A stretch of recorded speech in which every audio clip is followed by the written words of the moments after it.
इस वीडियो में हम पढ़ेंगे foreign words and their plurals के बारे में। फॉरेन वर्ड्स इंग्लिश में ऐसे अल्फाज को कहा जाता है जो कि अंग्रेज़ी ज़ुबान से ताल्लुक़ नहीं रखते बल्कि उनको किसी और ज़ुबान से लिया गया होता है। और फिर इस वीडियो में हम देखेंगे कि ऐसे अल्फाज को उनकी प्लूरल फॉर्म यानी वाहिद से जमा में किस तरह से तब्दील किया जा सकता है। मिसाल के तौर पर डैटम डैटम कहते हैं एक ख़ास किस्म की मालूमात को या फिर इंफॉर्मेशन को। एजेंडम कार्रवाई या फिर काम करने का तरीका, प्लान वगैरह। और बैक्टीरियम कहते हैं एक ख़ास किस्म के जरासीम को। ये तीनों एग्जाम्पल्स हैं इंग्लिश लैंग्वेज में फॉरेन वर्ड्स की, क्योंकि ये अल्फाज इंग्लिश लैंग्वेज में इस्तेमाल तो होते हैं लेकिन असल में इनका ताल्लुक किसी और ज़ुबान से है और इनको इंग्लिश में बोरो किया गया है, लिया गया है किसी और ज़ुबान से। अब अगर हम बात करें इंग्लिश लैंग्वेज की, तो इंग्लिश में सिंगुलर फॉर्म से प्लूरल फॉर्म यानी वाहिद से जमा में किसी लफ्ज़ को तब्दील करने का क्या तरीका होता है।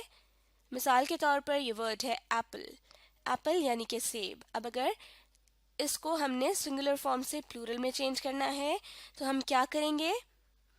उसका सिंपल तरीका ये है कि हम इसी लफ्ज़ के आखिर में लेटर एस लगा देते हैं, जिससे ये एप्पल से एप्पल्स बन जाएगा और ये सिंगुलर फॉर्म से प्लूरल फॉर्म में चेंज हो जाएगा। तो ये है एक तरीका इंग्लिश लैंग्वेज में वाहिद से जमा बनाने का। इसी तरह से कुछ अल्फाज ऐसे होते हैं जिनको सिंगुलर फॉर्म से प्लूरल फॉर्म में चेंज करने के लिए उनके साथ ई एस लगता है। जैसे मैंगो है यानी कि आम, तो आम को प्लूरल फॉर्म में चेंज करने के लिए हम इसके साथ ई एस लगा देंगे, तो ये बन जाएगा मैंगोज। तो आम तौर पर ये तरीके होते हैं इंग्लिश लैंग्वेज में सिंगुलर फॉर्म से प्लूरल फॉर्म यानी वाहिद से जमा में बदलने के लिए। लेकिन अगर हम बात करें फॉरेन वर्ड्स की, तो इनको सिंगुलर फॉर्म से प्लूरल फॉर्म में चेंज करने का बिल्कुल ही अलग तरीका होता है। उसकी वजह ये है कि इन अल्फाज की जब फॉर्म चेंज होती है तो ये इंग्लिश के रूल्स को फॉलो नहीं करते, क्योंकि ये इंग्लिश के अल्फाज हैं ही नहीं। ये उस ज़बान के रूल्स को फॉलो करेंगे जिनसे इनको बोरो किया गया होता है या लिया गया होता है। मिसाल के तौर पर ये लफ्ज़ डैटम लिया गया है लैटिन यानी लातीनी ज़ुबान से, तो इसको सिंगुलर से प्लूरल फॉर्म में चेंज करने के लिए भी वही रूल्स को फॉलो किया जाएगा जो कि लातीनी ज़ुबान में किया जाता है। तो अब हम एक टेबल की मदद से इन फॉरेन वर्ड्स को और इनके प्लूरल्स को पढ़ने, समझने और याद करने की कोशिश करेंगे। यहाँ पर एक टेबल दिया गया है जिसकी एक कॉलम में सिंगुलर और दूसरे कॉलम में प्लूरल लिखा गया है, यानी हमें वाहिद अल्फाज इस कॉलम में जबकि जमा अल्फाज दूसरे कॉलम में लिखने हैं। तो पहला फॉरेन वर्ड है एजेंडम। एजेंडम एजेंडम कहते हैं एक ख़ास प्लान या फिर तरीके को जिसके मुताबिक आपने कार्रवाई करनी होती है या कोई काम करना होता है। ये है सिंगुलर फॉर्म और इसकी प्लूरल फॉर्म है agenda. Agenda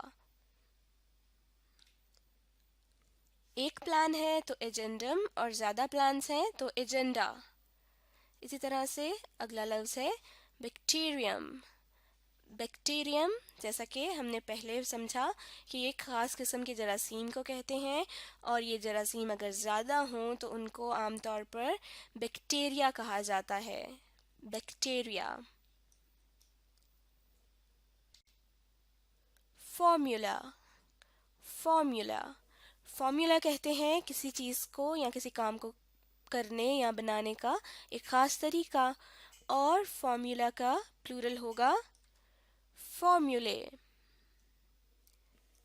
medium. Medium medium کہتے ہیں کسی ایسے ذریعے کو جس کی مدد سے ہمیں کوئی خبر یا معلومات ملتی ہیں، جیسے کہ ٹی وی، انٹرنیٹ، اخبار وغیرہ. اور میڈیم کی پلورل فارم ہے میڈیا. ڈیٹم، اور ڈیٹم کا پلورل ہے ڈیٹا. ڈیٹا کہتے ہیں انفارمیشن، اعداد و شمار یا پھر معلومات کو.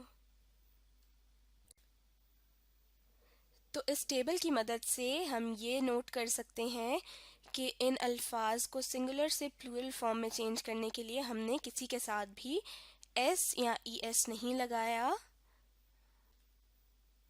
بلکہ ہر لفظ کو سنگولر سے پلورل میں فارم چینج کرنے کا ایک الگ ہی طریقہ تھا. تو اس کا مطلب یہ ہے کہ ان فارن ورڈز کو جمع میں تبدیل کرنے کا کوئی ایک خاص طریقہ نہیں ہوتا جس کے مطابق تمام الفاظ کو پلورل میں چینج کر دیا جائے. اس وجہ سے ہمیں ان فارن ورڈز کو ان کی پلورل فارمز کے ساتھ ہی یاد کرنا ہے.